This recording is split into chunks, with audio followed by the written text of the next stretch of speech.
my experience with Suspiria was that I listened to your score first before I watched any of it. Oh, yeah. That's a totally different way in, isn't it? Which was a different way in because I was afraid. From the jump, I was afraid to watch it because I'm just, sheepish about horror movies. But I think it made it more terrifying that way, having heard the score ahead of time. Yeah, and then when I read that you had written it without seeing any of the visuals from it, at least in the initial phases of starting to conceptualize what you would do, it just seems so fascinating to me to create the idea of creating that kind of terror, the feeling of terror, independently of knowing what it was going to look like. Yeah, I mean, I wouldn't say it was, not entirely independent, but I spent a lot of time working just off the script and, just experimenting, mucking around. One of the things that Johnny said is don't look too much at don't work to picture too much, because it can make you think in straight lines. Interesting.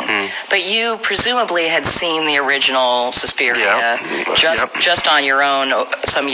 When did you first see Suspiria? Well, I'm pretty sure I'd seen it anyway, and then when Luca approached me, eventually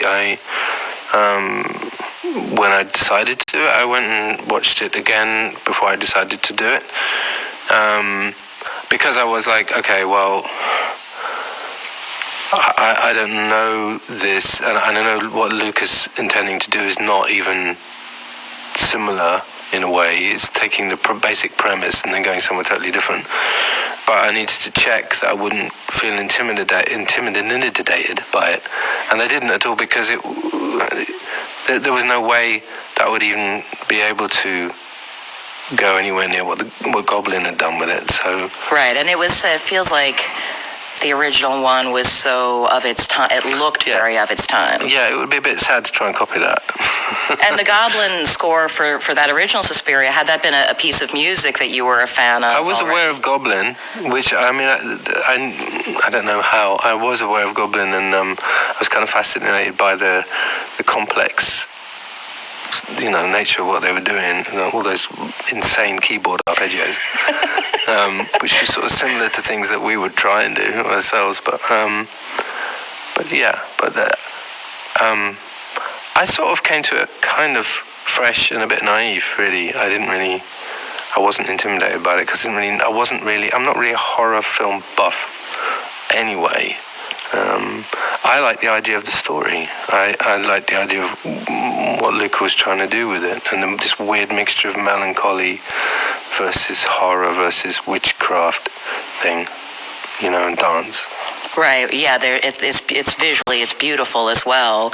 And the scenes where you knew that music you were writing was going to go along with dance and with movement like that. I guess in general, I'm curious how much homework you ended up doing once you knew that you were up for this, whether it was going back and listening to some of the krautrock stuff I know inspired it, or whether listening to Vangelis or Morricone stuff. Like, how much did you kind of prep yourself? Yeah, I'm not really good at homework generally. So my homework consisted of watching The Shining again, and that whole sequence at the beginning that he or she did, with the opening credits and the card draw, that's amazing.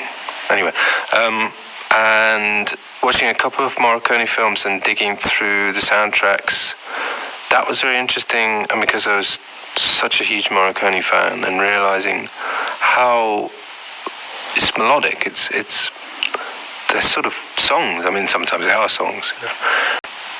It was just a challenge, one of the big things was this sort of the central dance piece, Volk, in the film. That was a lot of what was happening was hanging off that, because that was a challenge, because the dance had already been written by Damien Jallet. But what he done with it, the original sort of score that he had, it was quite mathematical. And in the story of the film, it was the original piece of music was from the 20s, or I think that's right. So I was looking around for scales and modes that fitted that, but then at the same time trying to follow the mathematics of the dance that Damien had created, and it was like a real head mash. But at the same time, what was really cool about it is, like, as soon as I read about it and as soon as Luca described it to me, I could actually hear it. I could hear it, where I was going to end up, sort of. and a lot of it was down to this idea of using the surround sound, spreading melodies, fragmenting into the cinema space. Which in the end it happened, but it was a long journey, you know. A lot of homework for me was false starts, scratching around, experiments.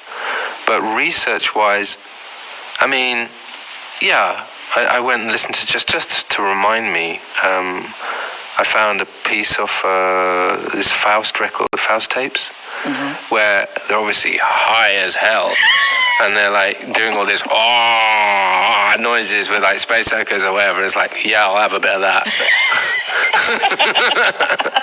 Well, it's interesting too how much the thing sounds approximating human sounds, which of course for me listening, I have no idea whether they are or aren't, but having listened to it first and then watching the film and hearing how much breath, just the sound of breath in the movie, it conveys so much and at so many different moments, and then thinking about things that approximate breath that were in these, maybe some of the shorter interludes on the score. Yeah.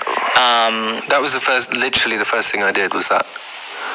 Because Luca was talking about, sorry, I'm breaking into your no, please. Was exactly, I went home and got one of my little synths out and did this, sent Luca 9 minutes of this synthesizer breathing and rattling, like exactly like a human, so yeah. It's interesting, though, when you mention going back and listening to some Morricone stuff, and I heard you say in another interview that the idea that song-based, that this score isn't just these movements, but that it would be this familiar song-based thing. Yep. So some of the songs that you're playing here today at Electric Lady, I know, are the songs that are clearly the more song-based ones, and some of the ones that originally kind of came to you, right, when you first got... Absolutely. When I first got the script, in fact. Right. Yeah. And so sitting down... Describe for me a little bit, just sort of, you would have been at home and you just sat with the piano there? I think basically one of the things that I found so fascinating about what he was proposing, Luca, was the fact that it wasn't a normal horror film in many ways. And one of them was that it was exploring femininity and that it was melancholy and that he was looking for sweetness in it. So I kind of, I can do melancholy. I've got that one. So I went to the cupboard that got the melancholy bottles and I poured some out. And I mixed it, and I mixed it with dread and death and femininity. And I boiled it up a bit. And yeah, that was that. All right, well, we'll pick up with my interview with Thom Yorke about his score for Suspiria coming up on Sirius XMU Sessions. And right now, it's his live rendition of Suspirium.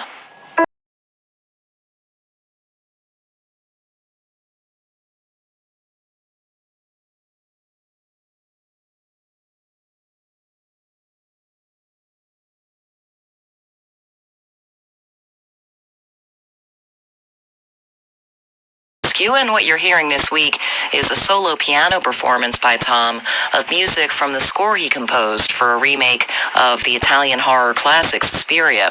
And although the film score is the main subject of my interview with Thom, I feel like we're also learning some things about his creative process in general. So let's get back into the interview, and there's more live music to come on Sirius XMU Sessions. And did you find that having the constraints of this being not just that things needed to be of a certain duration of time for various moments, but also just that there was this storyline, was that helpful? Did it become sort of a freeing thing to have limits? Weirdly was. Like, it's quite an absurd thing to do, to write songs for a film. Because in a way what you're doing is you're sort of assuming characters, or a set of characters, or an atmosphere, but not one where you are. You inevitably bring in you into it, because that's what it's you doing it. But you have sort of license to sort of go exaggerate or go off in a direction you maybe wouldn't want to do because you're being asked to do so. And interestingly, I think that was, for me, kind of the weirdest bit, is when I sat down with Sam at the end, after he'd done the film mix of the score of everything we'd written, and then we tried to put it together as a record. I realized that, my hands have been pushed in ways that I wouldn't have pushed them, and musically pushed in ways I wouldn't have chosen to go, because I'm doing something for somebody else. Right. It's someone else's project, someone else's idea, someone else's atmospheres, visuals, plot, everything. But yet, it's my music. So it's a record that I've made, but I've made it for somewhere completely different. So I listen back to it and I see something that I didn't realize at all, because at no point do I sit there and analyze it in a narrative that's in my context. I've only thought of it in context of the film, and when you take it out, it's a record in its own right, and it's done its own thing, but it's not something I ever would have dreamed of doing. So it's so weird. And the songs are part of that, a strong part of that. The melodies I chose that are actually maybe sweet, but when you put them in the context of a horror film and you put them into synthesizers that are out of tune, become something completely different, So all these series of accumulated ideas that are me, but not me, Yeah, it's interesting though, because of course, even just the film and all of its ideas are the songs that resulted from your interpretation. Yeah, my interpretation. But also, just it must shed some light on like how much it's always like that when you're making music. Is that unless you really do everything literally on your own, that is somebody like the Ouija board pushing your hand, as you said. There was a bit of Ouija board. Yeah, it was definitely. It was a musical equivalent of Ouija boarding. And did you? The pieces of sound and music and that are less explicitly melodic and that are clearly terrifying. They're just, I feel like it must be objectively true that whatever is going on there there must be something wrong with you if you're not terrified by some of it. But did you, in the process of creation, feel a visceral... Did you feel the kind of feeling you were hoping to elicit when you were on the right track with those songs? Here's the thing, right? So am I easily terrified? No. So what happens is, like, you completely forget about what you're doing, right? Because you get involved in the technical side of it. So you decide on... think of something like there's a piece called Choir of One, and that's it features more heavily in my version of the soundtrack, but that was inspired by a Ligeti thing that he was suggesting. But what I did was I had this. I said, well, I want to do it with my own voice, and this microtonal shifts and blah blah blah. It took weeks and weeks and weeks because I had to stitch together all my voices without any breathing in it, and I had to follow a microtonal thing that I'd written on a modular synthesizer, so it was really time consuming. And then but after a few hours you don't think about it, you're just sitting there and you're and then you're following. It's what you do, right? Right, you're in the trees, not the forest or whatever. It's another day at the office, and my friend Stanley Don was there, because he's writing a horror film, writing a horror book. So he said, well, I'll come and hang out. So he says, typing away in the background. I say, can you keep the typing down a bit? And then every now and again he's going, fucking hell, man, what are you doing? And I'm not thinking about it, and then I suddenly realised there's someone else in the room. Oh yeah, this is kind of scary, isn't it? And then there's another piece where in the film this woman, she's cast under a spell in a mirrored room, and she's being thrown around the room. Oh. It's my favourite bit. And so scary. she was amazing how she did that. Absolutely stunning. And I'm basically doing this sort of rehearsal tape of Volk. No, so it's really simple. But and every now and again I look up at the screen and what's going on and go, whoa. But most of the time I don't think about it, you know. So the end result of all this, what I'm trying to explain is, when you're in the middle of building this stuff, you don't really think about it being, this is really scary. And sometimes it's the opposite. I mean, I'm laughing because it's like, this is really quite extreme. This will mess with him, you know, that sort of feeling. But then when we put the soundtrack together, and I sat down, you know, lit a candle one night and just sat down at my desk and listened to it with all the lights off, it really freaked me out. Genuinely freaked me out. But I wasn't exactly scared. I was just really surprised where all this work that me and Sam had done had ended up. Mental. Indeed. Let's get back into the music on Sirius XMU Sessions. Thom Yorke is playing us solo piano.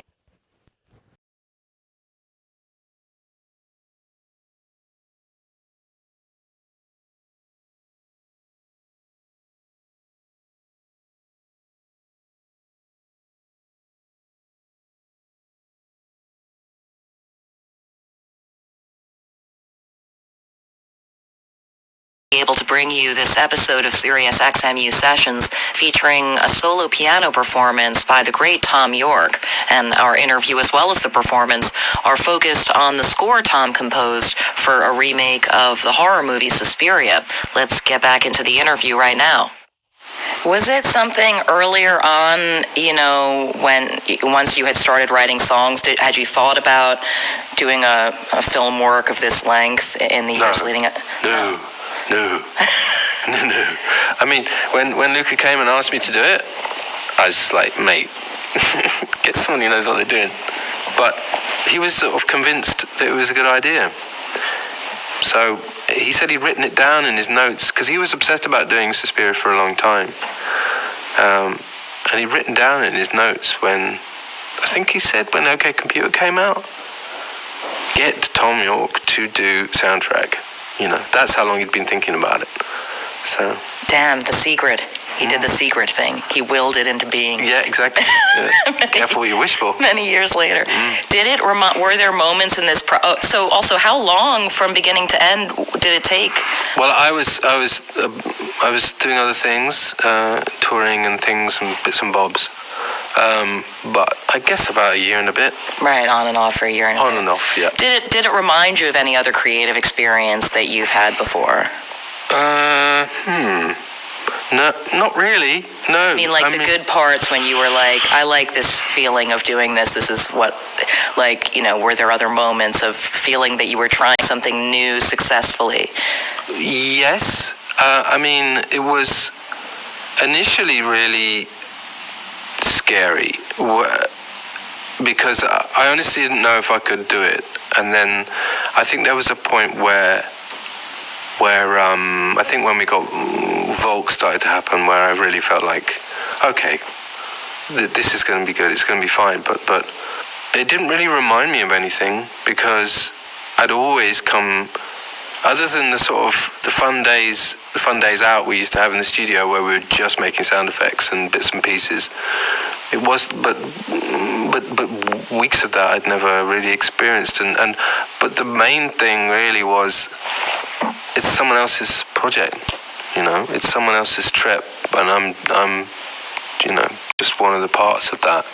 And that was quite weird, but and kind of nice in a sort of funny sort of way. It's like, well, yeah, okay, you want to do that? Cool, all right. The decision to have songs with your voice on them that would be recognizably, unlike Choir of One, would be recognizably your voice immediately. I mean, was that a thing that you had to pause to consider at all? Obviously, your voice is pretty immediately recognizable. I might have balked for about 5 minutes because, like, I thought originally it would just be a horror score, but then as soon as he started explaining, as soon as I started getting into the script, and as soon as he was talking about the melancholy element of and the feminine energy, it's sort of like it kind of made sense. I didn't really worry about it too much, and in a way, I like the idea of offsetting the two as much as they did, but Luca and Walter, the editor, I like the idea of a sweetness in the midst of this violence and dread. I think what can happen sometimes is it's easy to make violent noises. It's easy to do that, but the most effective soundtracks do, even if they're upsetting, there's some melodic element that you hang on to, I mean, The Exorcist has that really weird arpeggio, even The Shining has melodic things in it, it's like important. So the sweetness was something to hang stuff off, you know what I mean? Which I thought, for me, was like, I think if I'd just done a record just of weird noises, I would have been bored quite quickly.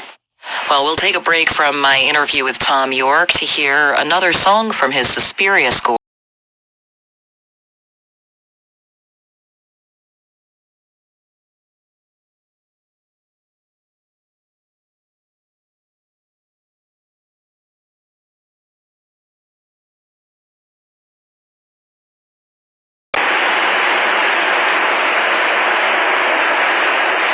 I think that was my favourite. Okay. Moving on. This is Sirius XMU Sessions. I'm Jenny Elliskew, and we're nearing the end of an extra special episode recorded at the legendary Electric Lady Studios in New York this fall, featuring a piano performance by Thom Yorke, focused on the score he composed for a remake of the horror movie Suspiria. But we closed the session with a new rendition of the 2011 Radiohead song, Bloom. And before we get to that, let's listen to this last little bit of interview. Does it feel like you want to do more of this kind of work now that you've opened that you know that you can? Too soon. Too soon. I'm not sure. It just takes up a lot of time, it seems to. But I don't know. Yeah, maybe. Yeah, maybe I should just do horror films because I obviously know nothing about them. So that's a good place to start. You're on tour starting very soon in just days. Yeah. And I understand that the configuration of the tour is you and Nigel and Tarek. Yeah, And you're doing kind of a setup that you've played shows with before. We've done one tour. We'd sort of done sporadic gigs over a few years, and then we did a tour in Europe. And I'm still sort of slightly struggling to explain what the hell it is, but it's kind of simple. I mean, it's an electronic performance, a live performance, but using electronics, recutting things that have already been created, combined with doing other live music and looping on top. Plus, what Tarek, the visual artist, does is he's just built this entire software that sort of he can improvise with and create all these different images. So it's a sort of weird combination of improvised stroke remixing and then this 50-year-old bloke at the front prancing around with a microphone, which is me. And are you doing music from the Suspiria score? No, I don't think so. I mean, I would be the one to know, and I don't know. So right. Probably not. So probably not. Probably not. I don't think so. I'm intrigued. Obviously, this is, these things are timing-wise coinciding, but I'm intrigued that for this session that you play Bloom. Yeah. And so I'm guessing that's one that you also have ready, this sort of stripped-back version of for tour as well, or no? No, actually, so what brought Bloom to mind for this occasion? Well, I sort of came up with that kind of simple piano version of it a few years ago when I was doing this thing called Pathway to Paris with Patti Smith, which was trying to put pressure on for the climate change summit. Yeah. Which since then the Americans have walked away from. One American. Just a brilliant maneuver. It was one good. Of many brilliant maneuvers. That was a really good one. That was a really good one. Yes. So is he still there? Yeah. Oh. Yeah. Yeah, ours is still there too. So, what stuff will you be playing on this tour that's about to? Well, some new stuff. Yeah, it's like more. It's more new stuff. It's stuff that a lot of it we've written specifically for this show, which we're trying to now get our shit together to try and actually finish and turn into a record, which I hope will be finished in January and February, and then. But it has a strong visual element to it, so it's. I don't really know. I wish I did. I wish I could easily explain what's going on. It will make sense when you see it. Right. But and it'll make sense when it is actually a record and has a name. I wonder if these kinds of various projects, some of which, obviously you continue to put out proper solo music in the midst of other things, but I wonder if that's what this is. I guess proper. Yeah, I know it's proper. It's improper. It's not half baked. But I wonder if the longer that you're, making and releasing music, if all of the different things feel like they kind of get less compartmental, if they all sort of start to come closer together. I hope so. I mean, I guess what I don't want to happen is to repeat myself, to go around in circles. I try not to think about the fact that I've committed to do, to touring something that's the majority of which is not even out as a record yet, and people won't know it because it's a bit of a nuts thing to do. But in the same ways, it's not at all, because that feeling of putting yourself in that position means you just find something new. It's not. I wouldn't say you're exactly taking a risk, because whatever happens, something interesting will happen. So in answer to your question, I think I prefer not to think that everything is all kind of at the same level, but more that I'm happier to take risks and not exactly be able to explain what I'm doing. I mean, and something like having done Suspiria, you're kind of doing that every day, where you're sort of being asked to do stuff that you'd never normally do, and you try and create something that makes sense to you from it. That's it. So there's no voice in the back of your head going, "You can't do this." I did. That voice was there a lot, years ago. And he's buggered off now, which is good. Fuck that guy. I think that's where I'll leave us. Feels like an apt place to wrap it up, Thom, I gotta say. Yeah, all right. Such an honor to get to finally talk to you and interview you after many years of loving your music. Thanks very much thank you for setting up this opportunity. Cheers. Appreciate it. Cheers.